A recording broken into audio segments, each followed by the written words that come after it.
The recording engineer at OK Records Studio was tired that morning. He recorded 3 or 4 sessions a day, and they all blurred together. Small jazz groups came in, played a few songs, filled a record, and left. The manager wanted simple material, cheap records for quick sales. Art was never part of the conversation, so when 5 musicians walked through the door on that gray November day in 1925, the engineer did not even look up from his equipment. A trumpet player, a pianist, a clarinetist, a trombonist, and a banjo player. Nothing special. Nothing worth a second glance. But then the recording began. The engineer put on his headphones and his pencil fell to the floor. The sound coming through was unlike anything he had ever captured before. The notes danced. The improvisation flowed like a river breaking free from a dam. The music was alive and breathing. He looked through the glass partition and saw the young trumpet player with his eyes closed, sweat already, forming on his forehead, playing not like a man performing, but like a man finally being set free. In 1922, that same young man had arrived in Chicago with nothing but a suitcase and a borrowed trumpet. For 3 years he had played second trumpet behind King Oliver, standing in the shadows while his mentor took the spotlight. For a year after that, he had been a nameless sideman in Fletcher Henderson's orchestra in New York, where musicians mocked his style as rough and unsophisticated. Everyone liked Louis Armstrong, but nobody took him seriously as a leader. That day in the OK studio, standing in front of his own group for the first time in his life, Louis Armstrong was no longer standing behind anyone, and when he raised that trumpet and played the first note, everyone in that small room understood immediately. This was not a second man. This was a king. And that day, he claimed his throne. If you love stories about underdogs who changed the world in moments that made history, make sure to subscribe to this channel.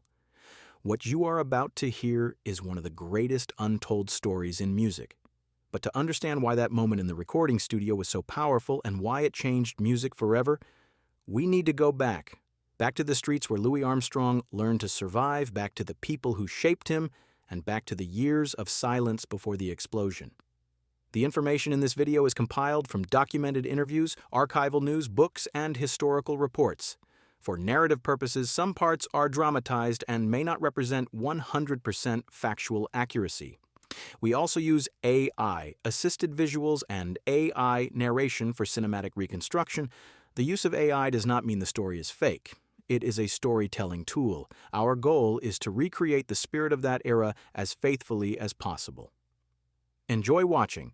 Louis Armstrong came into the world on the 4th of August, 1901, in a part of New Orleans so desperately poor that its residents called it Bacco Town. His father, Willie, abandoned the family before Louis was old enough to remember his face. His mother, Mayanne, did everything she could to keep them together, but the world was not kind to a young black woman raising children alone. Young Louis learned early that survival required creativity. Before he was 8, he was selling newspapers, delivering coal, collecting scraps from restaurant bins. But even in that grinding poverty, Louis found something that gave him joy.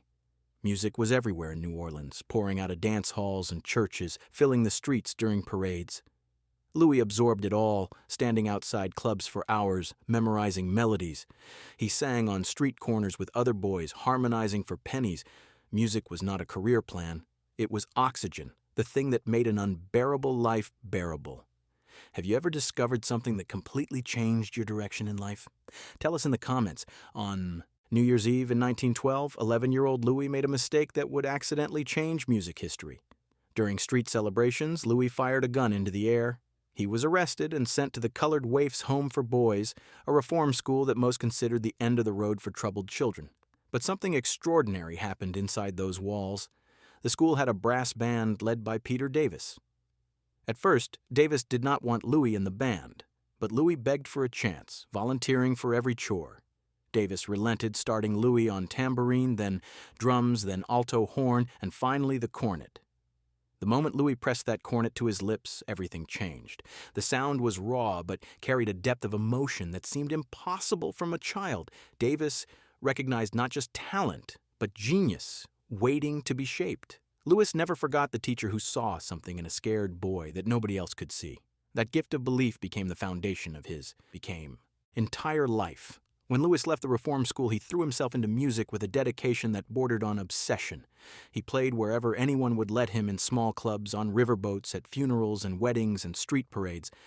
His reputation grew steadily within New Orleans, and by his late teens, he was considered one of the best young trumpet players in the city. If you are enjoying this story so far, please take a moment to like this video and subscribe.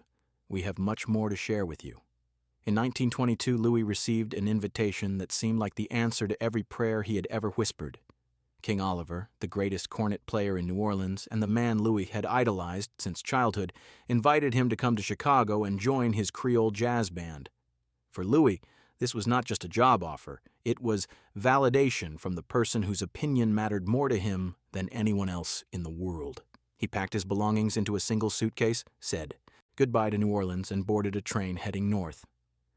Chicago in the 1920s was a city alive with energy and possibility. The jazz scene was thriving, and King Oliver's band was at the center of it all.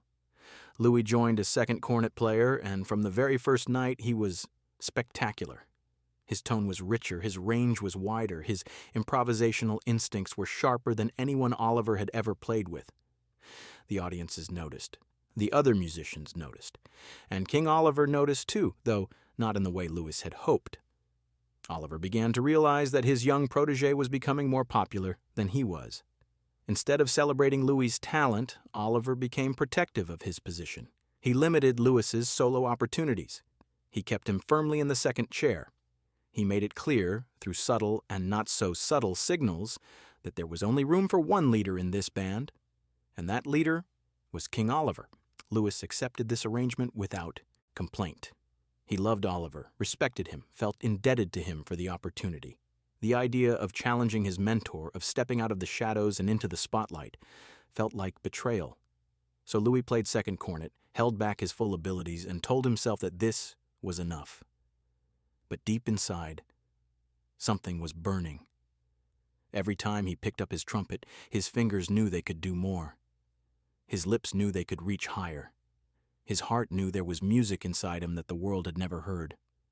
The person who finally pushed Louis toward his destiny was Lil Hardin, a talented pianist in King Oliver's band. Lil was educated, ambitious, and fiercely independent.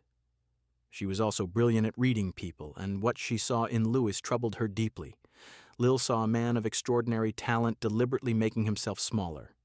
She saw a genius hiding behind loyalty, suppressing his abilities out of respect for a mentor more interested in maintaining his own status than nurturing the next generation. When Lil and Louis began their relationship, which would lead to marriage, she made her feelings clear. She told Louis he was more talented than Oliver, that he was wasting his gifts playing second trumpet.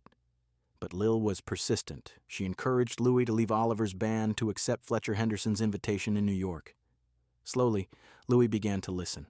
In 1924, he made the painful decision to leave King Oliver. It was one of the hardest things he had ever done. Fletcher Henderson led one of the most prestigious orchestras in New York, performing at the famous Roseland Ballroom for sophisticated audiences. When Louis arrived, he expected to be welcomed. Instead, the New York musicians looked down on him. They considered his New Orleans style rough, too emotional, too raw.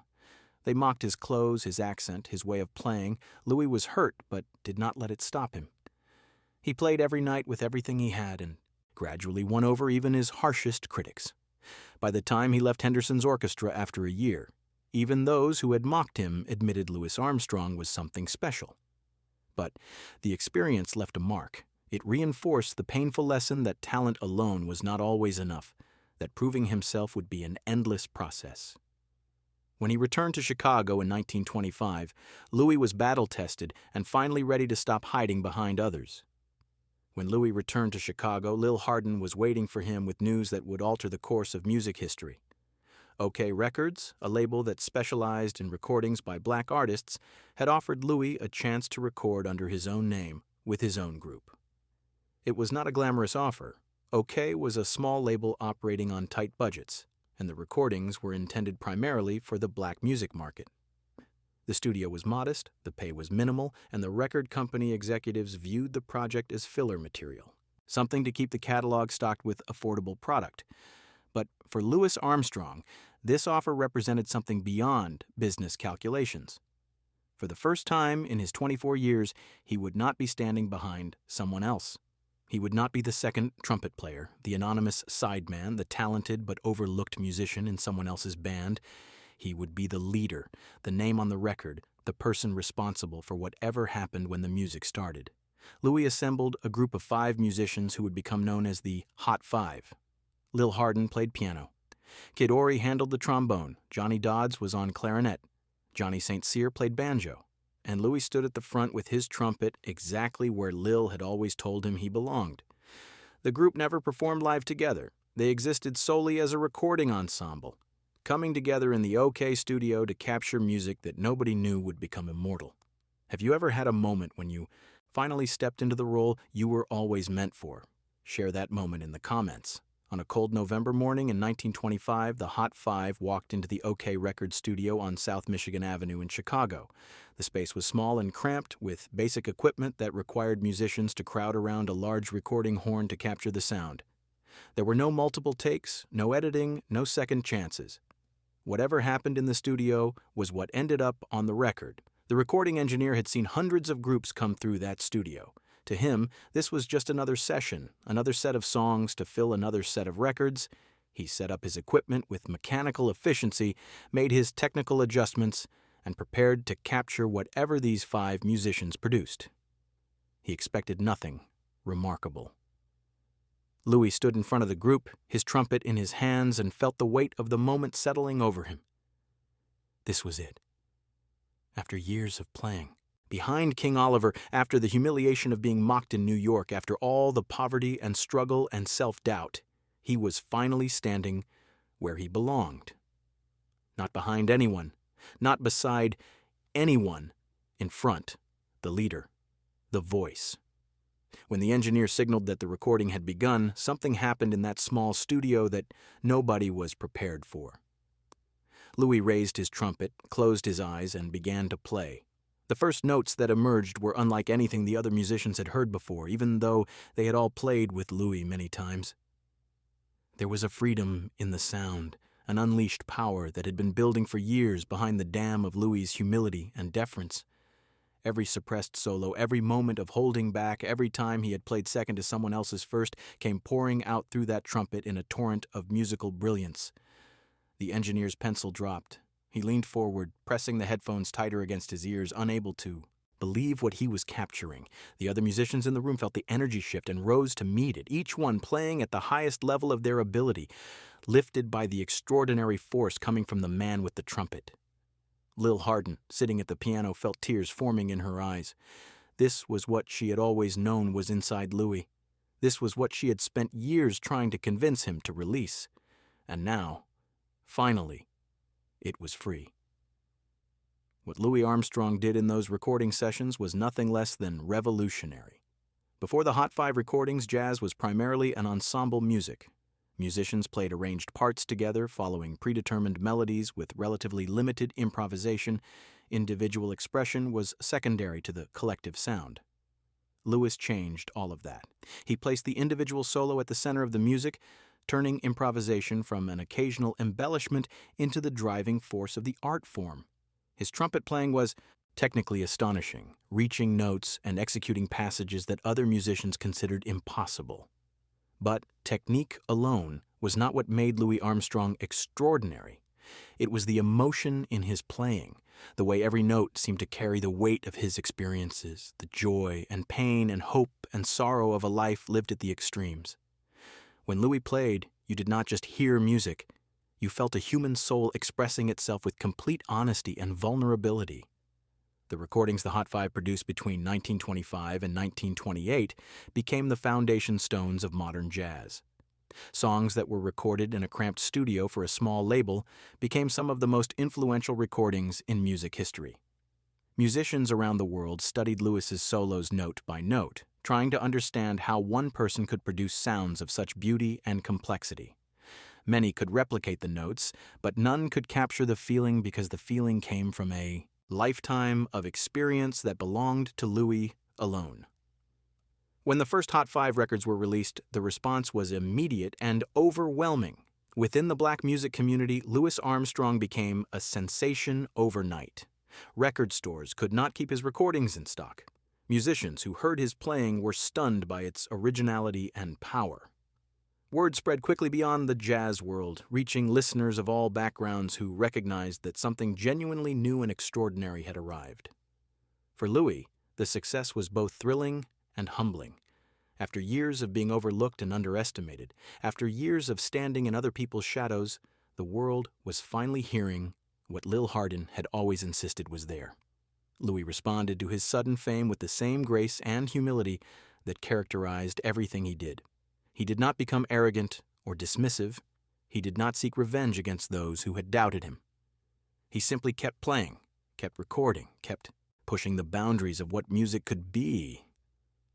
The man who had once been called too rough for New York, too unsophisticated for polished audiences, too emotional for serious music, was now being called a genius by the very people who had dismissed him.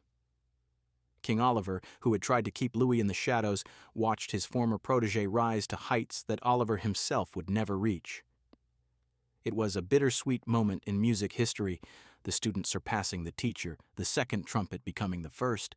The Hot 5 and Hot 7 recordings produced between 1925 and 1928 are recognized today as among the most important musical recordings ever made. They changed not just jazz, but all of popular music, introducing concepts of individual expression and improvisation that influenced everything from rock and roll to hip-hop. Every musician who has ever stepped to a microphone and expressed their own unique voice owes a debt to what Louis Armstrong did in that small Chicago studio. But the legacy of those recordings goes beyond musical innovation. They represent the triumph of a human spirit that refused to be diminished by poverty, discrimination, or the limitations that others tried to impose. Louis Armstrong grew up with nothing, was abandoned by his father, sent to reform school as a child, mocked by sophisticated musicians who thought he was beneath them, and spent years being told in countless ways that he was not good enough to lead. And yet, he persevered, maintained his kindness and his joy and his unshakable belief in the power of music, and when his moment finally came, he seized it with a brilliance that the world had never witnessed before and has never forgotten since. That gray November morning in 1925, a tired recording engineer expected nothing remarkable from the 5 musicians who walked into his studio.